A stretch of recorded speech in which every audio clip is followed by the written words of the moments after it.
Dans la famille LG Cord Zero A9 compresseur, je demande le plus beau, le plus puissant, le plus complet et aussi le plus cher. Bienvenue sur AliExpress pour le test de la version A9T. Alors le plus beau, il ne va pas être difficile de s'en convaincre. C'est vrai que c'est une masterpiece ce balai du genre que vous allez vouloir afficher à l'intérieur de votre domicile au lieu de le cacher habituellement. Je vous l'ai jamais caché, j'ai toujours trouvé les Dyson excessivement laids et là cette version du A9 est au top. Par contre elle prend de la place. 1 mètre de haut, 29 cm de profondeur, 25 cm de côté, pour un package d'une bonne vingtaine de kilos. La discrétion, c'est clairement pas son domaine, je dirais même qu'il affiche un certain statut social. Et si comme vous, j'imagine, j'apprécie les beaux objets, vous vous doutez bien que vous n'êtes pas sur cette vidéo pour parler esthétique, pour parler design, on est plutôt là pour parler efficacité. 210 Airwatts de dépression sont dissimulés à l'intérieur de l'aspirateur. C'est bien, c'est même très bien, c'est haut de gamme à vrai dire, mais ça n'attaque pas encore les 240 Airwatts du V15 Detect. Par contre, et contrairement à Dyson, le LG est super léger, il fait partie des aspirateurs les plus légers que j'ai testés jusqu'ici. 1,6 kg, c'est extrêmement bas et c'est cette partie-là que vous allez porter. Dyson est 2 fois plus lourd. Autre chose que j'apprécie tout particulièrement, la batterie amovible. Vous êtes nombreux à m'en parler à l'intérieur de mes vidéos. Ça permet deux choses. Remplacer la batterie au moment où l'usure sera trop prononcée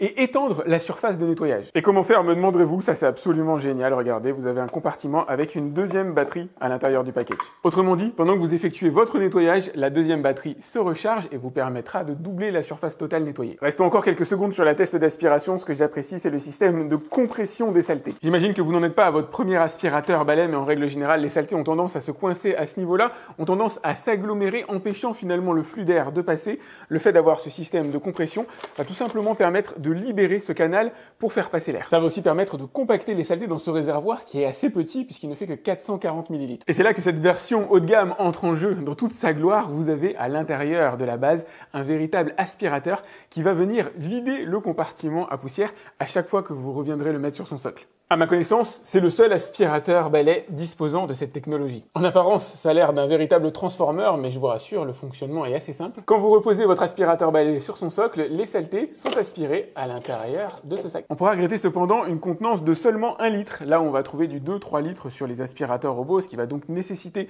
de changer le sac fréquemment. Je vais vous dire honnêtement, personnellement, je le vide tout simplement à l'intérieur d'une corbeille. Du fonctionnement, c'est extrêmement simple, c'est même le plus simple que j'ai vu jusqu'ici. Vous le démarrez avec ce bouton-là, vous réglez la puissance d'aspiration ici. En restant appuyé 3 secondes, vous activez le mode turbo. Et croyez-moi, ça chante fort. Par contre, on pourra regretter le côté un peu désuet d'absence d'écran et d'indicateur d'autonomie vraiment précis. L'autonomie est marquée par le petit diagramme que vous avez ici. Maintenant, faut être réaliste, il y a 2 batteries à l'intérieur du package. Donc finalement, l'autonomie, c'est pas véritablement un problème. Pour le fonctionnement au quotidien de l'aspirateur, j'apprécie d'avoir une perche extensible. Alors pour l'étendre, vous allez appuyer sur le petit bouton qui est juste ici et vous avez plusieurs niveaux. Alors vous en avez jusqu'à 3, hop, qui peuvent convenir en fonction de votre taille. Après, pour râler, j'apprécie un petit peu moins qu'il faille rétracter la perche pour pouvoir venir ranger l'aspirateur directement sur sa base.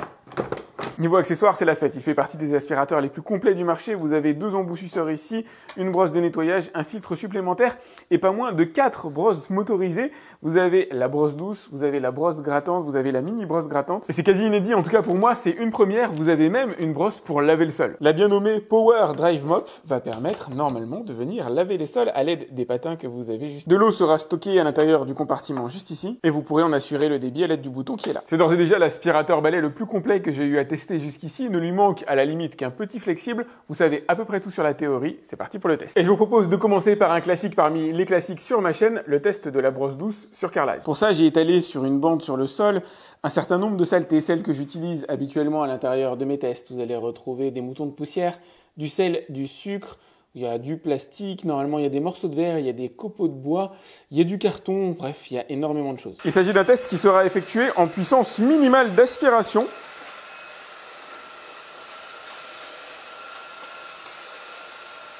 Pour lequel je vous laisse apprécier le résultat à proximité. C'est nickel. Il a ramassé 99,9% des saletés qui se trouvaient sur cette bande, qui était pourtant énormément chargée. Ce que vous avez sur les parties droites et les parties gauches, c'est les zones sur lesquelles il n'est pas passé. Autre grand classique sur ma chaîne, vérifier qu'il est bien en mesure d'aller aspirer au plus près des plaintes des bordures. Il ne m'a pas fait totalement imperfect. La partie centrale, bien sûr, a été totalement aspirée, mais on a encore du sucre sur 1 mm d'épaisseur au niveau des plaintes. Voyons voir maintenant si la puissance max y change quelque chose.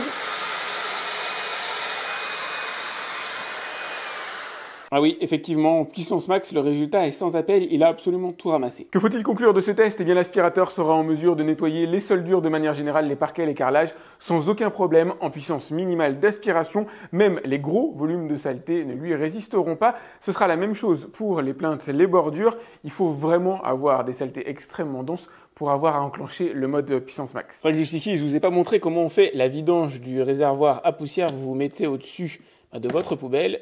Et il n'y a qu'à faire ça. Venons maintenant à la partie la plus difficile pour tous les aspirateurs que je teste, les 100 grammes de saleté à ramasser sur tapis. Ce sont les mêmes saletés que l'on retrouve à l'intérieur de tous mes tests qui sont disséminées directement sur le tapis.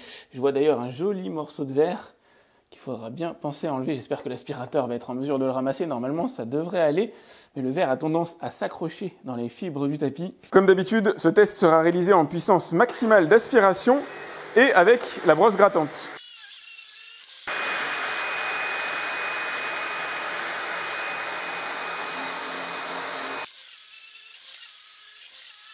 Je peux déjà vous dire une chose, j'ai été impressionné par la puissance de succion déployée par l'aspirateur, une puissance qu'on ressent uniquement dans les hauts de gamme, les très haut de gamme, qu'on va ressentir par exemple avec un Dyson. On a véritablement l'impression que le balai est collé au sol.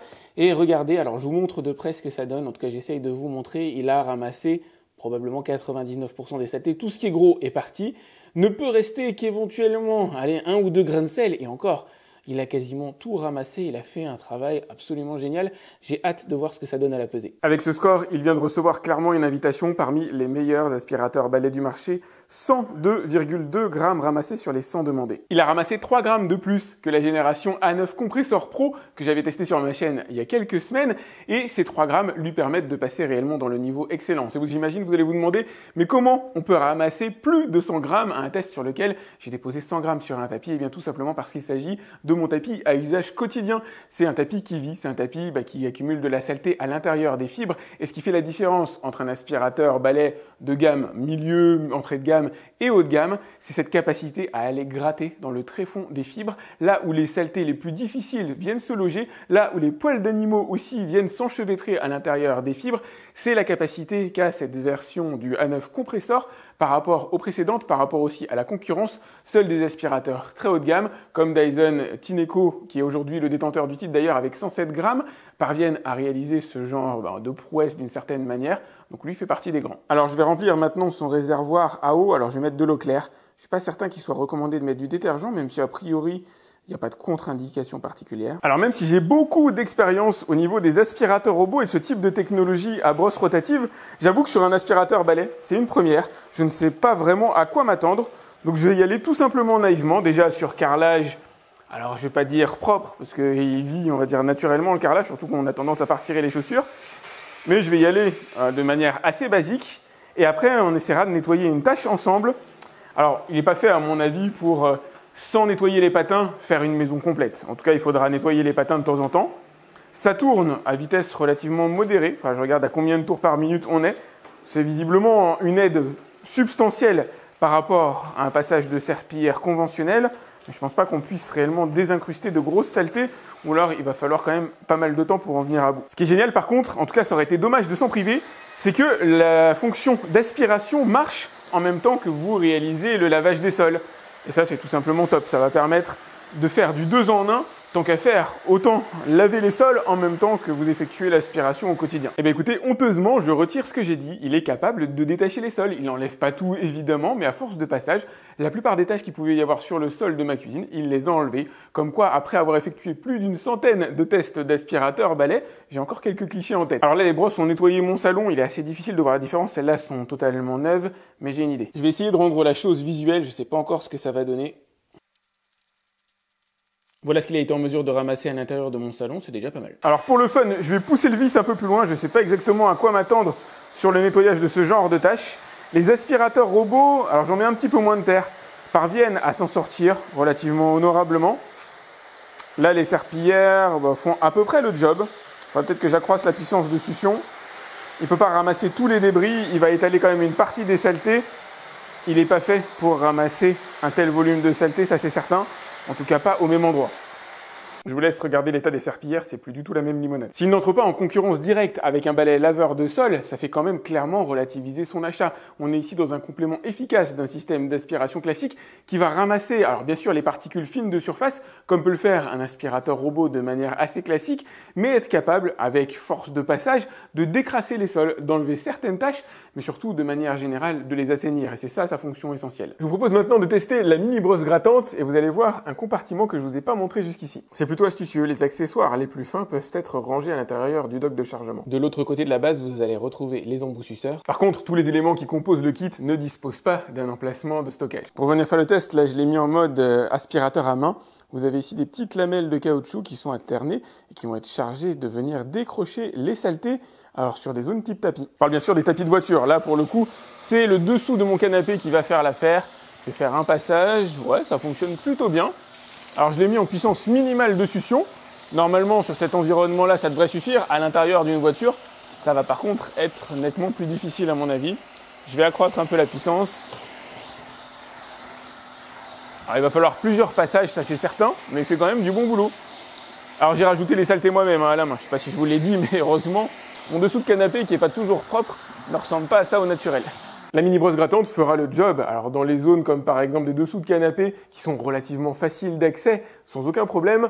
Par contre, dès qu'on commence à toucher à des univers plus difficiles comme par exemple le coffre d'une voiture avec ce système de lainage qui accroche les particules et mon coffre qui est extrêmement encrassé, beaucoup de sable lié à l'été qui vient de s'écouler, là ça devient tout de suite beaucoup plus difficile à attaquer. On va passer maintenant à la praticité. La fameuse technologie de compression des saletés, alors ça c'est absolument génial, qui les rabat ici vers le bas comme vous pouvez le voir, dégage de la place supplémentaire pour pouvoir continuer d'aspirer, mais surtout dégage le conduit d'air, ça c'est une vraie bonne idée, tout en permettant de vider l'aspirateur par le bas, contrairement à Dyson où il faut démonter l'ensemble pour pouvoir le vider, ça c'est génial. La vidange du bac à poussière aussi, c'est un petit peu la cerise sur le gâteau concernant cet aspirateur. Pour ça, vous disposez d'un petit bouton ici sur la partie supérieure et vous allez déterminer le moment où le compartiment à poussière du balai sera vidangé à l'intérieur du sac de 1 litre qui se trouve à l'intérieur de la base.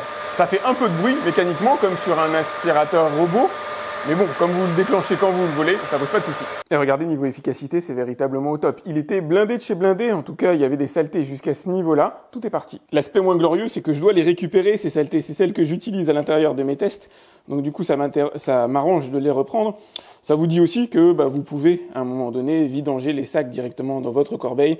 C'est pas forcément glamour, mais plutôt que de racheter des consommables, une fois de temps en temps, ça peut le faire. Dernier aspect que j'apprécie tout particulièrement sur ce balai, c'est la maniabilité. Alors, il est ultra léger, je vous le disais, 1,6 kg au niveau de cette zone-là. C'est pas avec lui que vous devriez avoir de gros sentiments de lassitude. Encore une fois, on est à des années-lumière de Dyson. Vous pouvez voir, ça marche super bien. Ça tourne plutôt bien. Franchement, j'ai rien à lui opposer. Il est nickel. Si, j'aurais bien aimé avoir une petite lumière sur le devant. C'est un plus dans les zones sombres, notamment sous les lits, pour révéler les saletés. Ça vous dit où vous devez viser, où est-ce que vous devez aller chercher les saletés.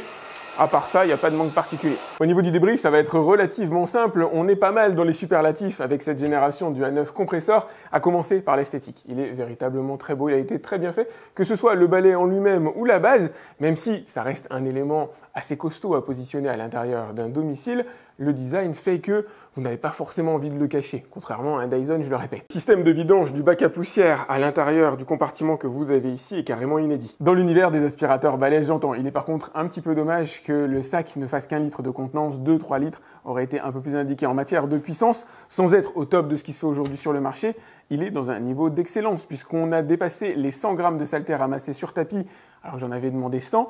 Aujourd'hui, ceux qui parviennent à dépasser ce stade-là, ce sont littéralement les meilleurs aspirateurs balais du marché. Il y a toujours une part d'aléa à l'intérieur de ce test, donc que le record aujourd'hui soit à 107 ou que celui-là ait fait 102, ça ne change pas grand-chose. Pour moi, l'important, c'est qu'il aille fouiller dans les tréfonds des fibres du tapis, là où les saletés les plus difficiles à déloger sont venues s'incruster. Il est léger, maniable, dispose d'énormément d'accessoires, il est facile à utiliser. Il est aussi facile à entretenir, son principal filtre se passe à l'eau directement sous le robinet. Un peu dommage de devoir mettre les mains directement dessus pour le retirer. Il est possible de le tacler un peu niveau autonomie. Les batteries permettent d'obtenir une autonomie d'environ une grosse demi-heure sur la puissance minimale, à peu près 9 minutes en puissance max. En puissance max, c'est assez normal. En règle générale, on a 10 minutes d'autonomie sur la plupart des aspirateurs que je peux tester. En puissance max, on est plutôt autour d'une heure en règle générale. Mais bon, ici, il y a 2 batteries à l'intérieur, donc du coup, techniquement, on a 1 heure d'autonomie. Après, d'une certaine manière, il eût été appréciable, ou en tout cas dans l'air du temps, d'avoir un écran directement sur l'aspirateur pour vous indiquer l'autonomie restante et utiliser les différents modes. On va conclure sur une chose que j'ai bien appréciée et une autre un peu moins, le système de lavage des sols, qui n'est pas concurrent d'un balai laveur de sol, mais qui va permettre quand même d'assainir si jamais vous utilisez alors de l'eau comme je l'ai fait ou un peu de détergent, ça va permettre de parfaire un nettoyage, une aspiration du sol, ça va permettre de détacher certains endroits, c'est un bon complément à un lavage traditionnel, en tout cas ça permettra de les espacer dans le temps. Dernière chose un peu moins agréable, la facture, vous allez voir directement dans la description de cette vidéo, je vous ai mis le lien pour aller voir son tarif à l'heure actuelle, ça vaut le coup, ne serait-ce que par curiosité, voir combien coûte, ce qui est probablement un des aspirateurs balais les plus chers du marché. Vous avez donc le lien directement dans la description. Pensez à liker cette vidéo, indépendamment du prix, c'est important pour moi. À vous abonner à ma chaîne si ce n'est pas déjà fait. Si vous avez des questions le concernant, vous pouvez me les laisser directement dans les commentaires. J'essaie de répondre à tous mes abonnés. Quant à moi, je vous dis à très vite pour un autre test sur AliExpress. Salut!